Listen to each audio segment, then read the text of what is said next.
Caroline. Caroline. I'm glad to see everyone showed up to work today. Absolutely. All right. Well, happy Monday. It's good to see you all here. We have another busy week. When is it not a busy week here at the White House? As you all know, we'll be traveling to Michigan tomorrow. I know the president's really looking forward to it.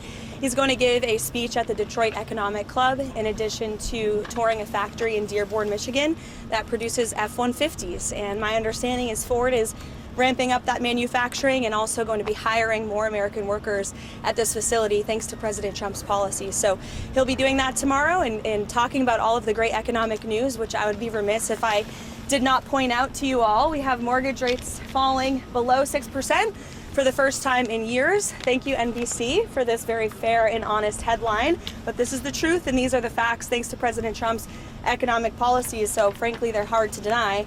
And then again, we have the Washington Examiner out this morning with gas prices. The national average has fallen to $2.79 per gallon for the first time in nearly 5 years. So these were two of the biggest pain points for the American people, as you all know, under the previous administration. Gas prices, mortgage rates, interest rates, all things that this administration is committed to seeing fall. In addition to prices, we know core inflation is at its lowest point as it has been in 5 years. And so these economic policies are really coming into fruition now that we're in 2026. And we'll be seeing more tax cuts into the pockets of the American people later this spring as well. So it's all good news on the economic front. And I know the president looks forward to talking about that tomorrow in Michigan. I'll take some of your questions today. The Fed chair should be in jail. Thank you so much, Caroline.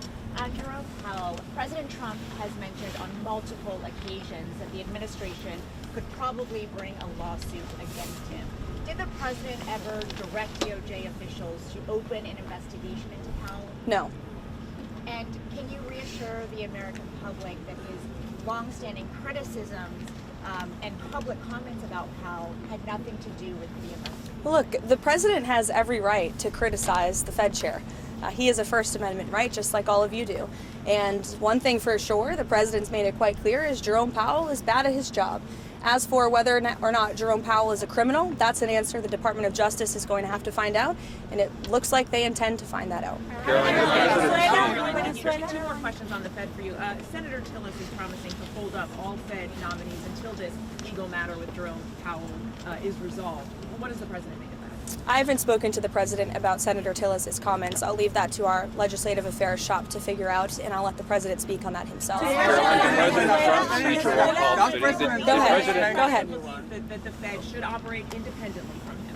The president has made it quite clear he thinks Jerome Powell is bad at his job, and the president has made it quite clear, as have many economists, by the way, that interest rates should be lowered, and they should have been lowered a long time ago. But does he believe in the independence of the Fed? He has, and he said that many times. Bloomberg, go ahead. The president Thank you, believes Caroline. that Jay Powell should go to jail if he lied about Does the president? Eamon, you're yelling out a question that's being asked in a different way, but it's the same exact question as we just answered, and I just answered it. We'll let the Department of Justice determine that. President airstrikes off the table in Iran, and does he believe there's a potential path to end the protest there without military action? Well, I think one thing President Trump is very good at is always keeping all of his options on the table, and airstrikes would be one of the many, many options that are on the table for the commander-in-chief.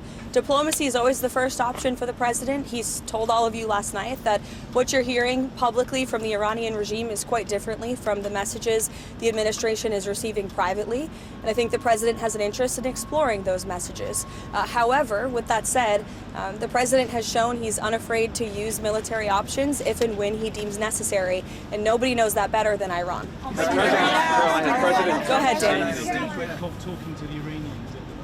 I understand that Steve Witkoff will continue to be a very important player in diplomacy with respect to Iran. I think the last week has shown that the president made the right, realistic assessment of what needed to take place in Venezuela at this moment in time. And the interim authorities and Delcy Rodriguez and her team have been very cooperative with the United States and the president and his team, as evidenced by the massive energy deal that the president was able to cut with the interim authorities, their commitment to release Venezuelan political prisoners, which we also saw last week.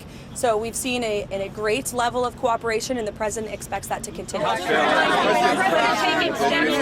ahead. Sorry. And how soon does he want to see elections in Venezuela?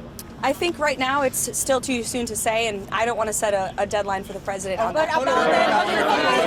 Was the meeting this morning with Marco Rubio about Venezuela? What can we see this week on Venezuela? More meetings? The president meets